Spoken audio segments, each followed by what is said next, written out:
Starcourt Mall. Shopping malls grew massively popular in the 1950s when families started moving to the suburbs and didn't want to travel downtown to individual stores. The unique concept of a weather-conditioned building that contained shopping, food, and entertainment for the whole family took off, and malls were soon built across the states. This boom continued until the 90s, peaking with the construction of the Mall of America in 1992. This ambitious 5.6 million square foot mega mall in Bloomington, Minnesota opened its doors to the public just as the internet started taking off. During the 90s and 2000s, online shopping steadily grew more popular, and retail stores didn't adapt to the changing market. Even though thousands of stores and malls have closed in recent years, and the pandemic definitely didn't help their slump, it would be unfair to say that all malls are dying. They are still an important part of some suburbs. The supply of traditional malls just outgrew the demand, leading to many abandoned malls across the states. This creates both an opportunity and a problem for designers, investors, and cities. Architects and designers in particular have an obsession with mixed-use communities, so they use these abandoned malls as their hypothetical pet projects. Many designers propose turning all these abandoned malls into housing for the homeless or low-income individuals. Others want to reinvent the retail centers, create transparency and permeability by breaking up big boxes, bringing the outside in, and opening up visual connections to the street. They propose linking malls to the surrounding city with walkways and bike paths. They claim that open public spaces and gardens where people can connect and gather will make malls a civic destination. One of the entries to a mall redesign competition in San Francisco proposes showcasing ecological cars on floating barges and islands. This car mall would also apparently gather wind power from a mini wind turbine farm. Mall goers would pay admission fees to visit the lush wetlands.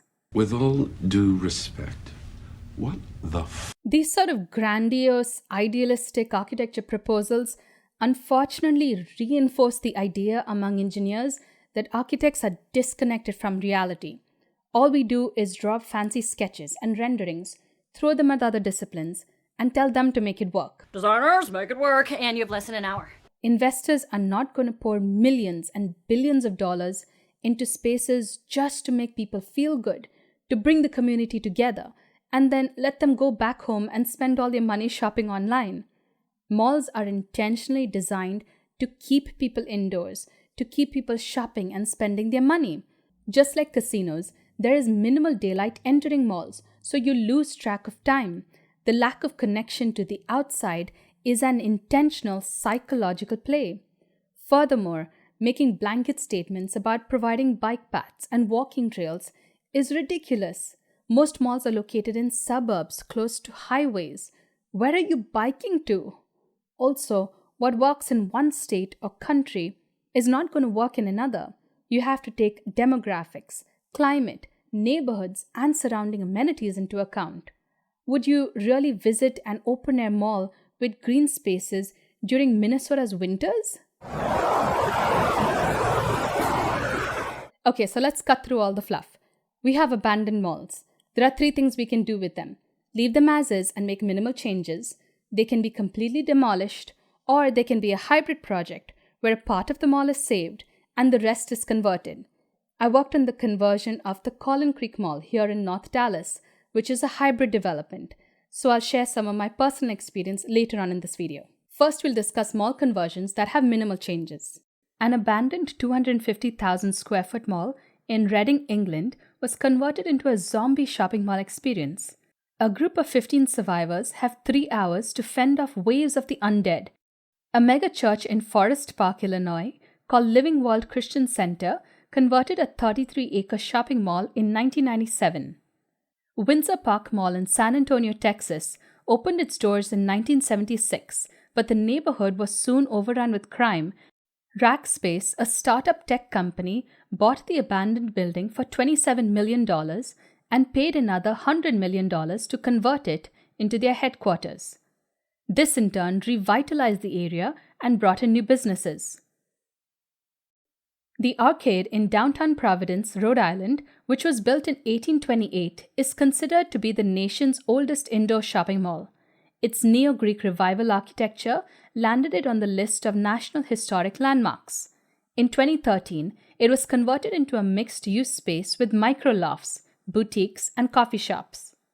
In 2020, they started offering residential units for sale, presumably because of low occupancy rates. A 225 square foot studio loft starts at $137,000. This conversion interests me for several reasons. First, the original building design had exterior windows, so you have two sources of light entering the units, one from the atrium and another lighting the back of the unit, which is very unique for a mall. Also, since it was built so long ago, the scale of the space can work with micro-lofts. Today's malls are very deep, so it's difficult to divide them into units. Finally, the decision to convert them into micro-lofts is very smart. A property like this one in a downtown area is very expensive. You want to fit as many units as possible to get a higher ROI or return on investment. Micro-lofts also attract a younger generation who are more likely to support the retail spaces on the lower level. On the other hand, the layout of a typical suburban mall is so unique, it's difficult to convert it. They usually have large continuous concrete walls without windows. Jackhammering through all that concrete isn't easy or cheap. The spaces are usually deep and sunlight from a central atrium won't get very far. Even if skylights are installed on the roof, you have to deal with the lack of sunlight on the lower level. Malls close to the city usually sit on large, valuable plots of land. Any developer would want to convert the massive parking lots into income-generating buildings. On the other hand, malls far away from the city aren't as attractive to investors because you can find flat plots of land across the street for the same price, if not cheaper. You can start with a blank slate and build something that specifically fits your requirements rather than forcing your program into a mall layout. All these reasons bring us to the second point. Malls can be completely demolished. Cinderella City Mall in Englewood, Colorado opened in 1968. The mall was demolished in 1998 and redeveloped into City Center Englewood, a mixed-use development that is revitalizing the area. Euclid Square Mall in Ohio was abandoned for 3 years before Amazon bought the property, tore down the building, and constructed a fulfillment center. Valley View Center in Dallas, which was built in the 1970s, sat partially demolished for almost 3 years. The building was dubbed the Mall Frozen in Time and was involved in multiple lawsuits. However, new owners recently took over and are moving forward with building office towers, apartments, and new retail spaces. The Carpenter Shelter in Alexandria turned an abandoned Macy's store into a homeless shelter for a couple of years. The shelter had 60 beds, a common room, showers, laundry facilities, medical center, and a kitchen. But it wasn't a permanent solution. They are constructing a custom shelter that fits their needs on an old DMV site. I know it's painful to watch a structurally sound building be demolished when it could house the homeless and low-income families, and it seems very wasteful. But these aren't publicly owned buildings. Also, families in the surrounding areas will object to low-income housing since it could bring down property values. I mentioned earlier that the programmatic layout of a mall is very different to that of a home or an apartment. It is expensive to retrofit malls, redo the plumbing and the air conditioning, and turn them into livable units.